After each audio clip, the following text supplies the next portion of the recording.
अरे आदित्य, ए काय रे मामा? थँक्यू. कशाबद्दल? काही नाही, असंच मला बऱ्याच दिवसांपासून बोलायचं होतं. अरे किती खरंच यार, तू खूप ग्रेट आहेस. एकाच वेळी किती जबाबदाऱ्या पार पाडतोस. आईला बिझनेस मध्ये मदत करतोस, आपल्या घरातल्या सगळ्या जबाबदाऱ्या पार पाडतोस.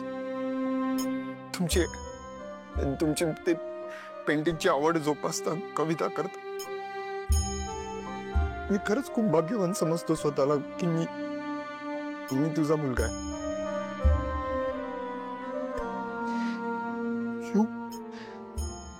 You are a perfect dad. You are a perfect father.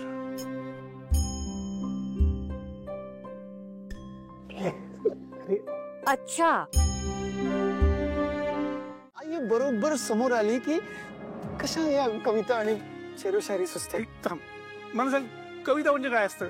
काय आपल्याला जे वाटतंय ते सोप्या भाषेत समोरच्या माणसासमोर मांडणं. सोप्या भाषेत. हा, हे बघ, प्रेमात पडलेला प्रत्येक माणूस हा कवी असतोच असतो. खोटं नाही सांगत आहे, इतिहास साक्षी आहे. म्हणजे बघ, तो मजनू तो एक चांगला कवी होता. झालंच तर रांझा, तो सुद्धा कवी होता. प्रेम माणसाला कवी बनवतं, लेखक बनवतं, त्याला घडवतं सुद्धा. हे ठरवून नाही करतायत रे. आपलं प्रेमाचा माणूस आपल्या समोर आला ना की मनातल्या भावना शब्दांच्या रूपाने ओठावर तरंगायला लागतात. आणि तू होते कविता. मी तर केव्हापासून तिच्या समोर माझ्या मनातल्या भावना कशा व्यक्त करायच्या त्यासाठी शब्दांची जुळवाजुळव करतोय. ते काही नाही, आता ती समोर आली ना की मनात जे येईल तेच मी बोलणार आहे. Yes, done. आणि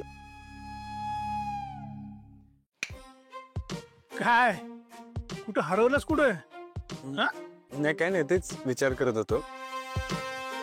कशा सुचतात या कविता? काय काही नाही रे, मनात आलं बोलून टाकलं. हा, मनात आलं बोलून टाकलं. हे चांगलं आहे. मनात आलं बोलून टाकलं. हा, good night. Good night. Good night. अरे अरे, you are the best dad.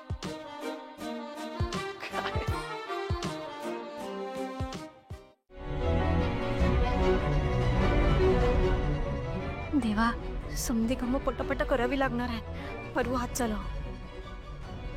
दादा, ऐक, मी पारूला सांगितलंय. पारू तयार आहे, तू तयार आहेस ना? एकदम पोटात गोळा आला यार.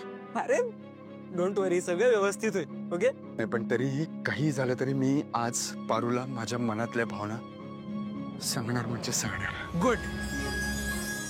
बरं, ती तिथे 7:30 वाजता काही करून पोचली पाहिजे. ओके.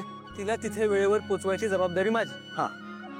हे तू काय बोलणार आहे? काय करणार आहे सांग ना. अरे यार, थोडी तरी हिंट यार. पारू जेवढी स्पेशल आहे ना, हे प्रपोजही तितकंच स्पेशल असणार आहे.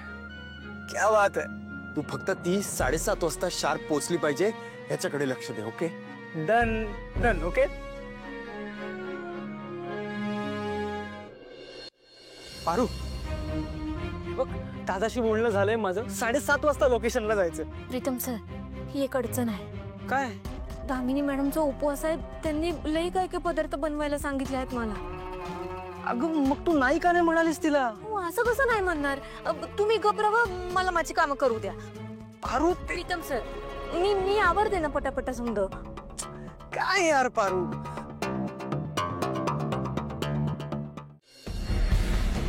दामिनी मॅडम, तुम्ही जे काम सांगितलं होतं ते झालं आहे. आता बाकी काही असेल तर ते आज नको, उद्या करते. ए थांब, मालक कोण आहे? तू आहे की मी?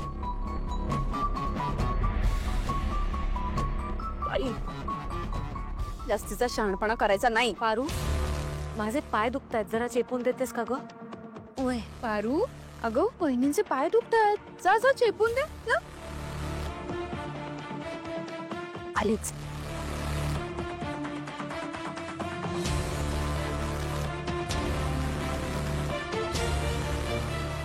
देवा हे शेवटचं काम असू दे.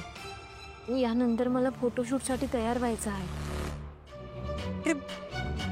पारू पण ना काय गरज होती आता? आईनी बोलवल्यावर पारू तरी काय करणार आहे? पण आहेच म्हणा. नाही नाही, पण असंच चालू राहिलं ना तर आपण पारूला लवकर फ्री नाही करू शकणार. उशीर होतो. काय रे मी ऋतू काय सांगतो तुझं? बाबा तुमची एक हेल्प हवी आहे प्लीज. बोल ना. बाबा पारू आतमध्ये अडकली आहे सोबत आणि मला तिला बाहेर घेऊन जायचंय. पण काय झाले काय? बाबा नाही सांगता येणार हो. करतो काहीतरी. आलो. थँक्यू सो मच बाबा.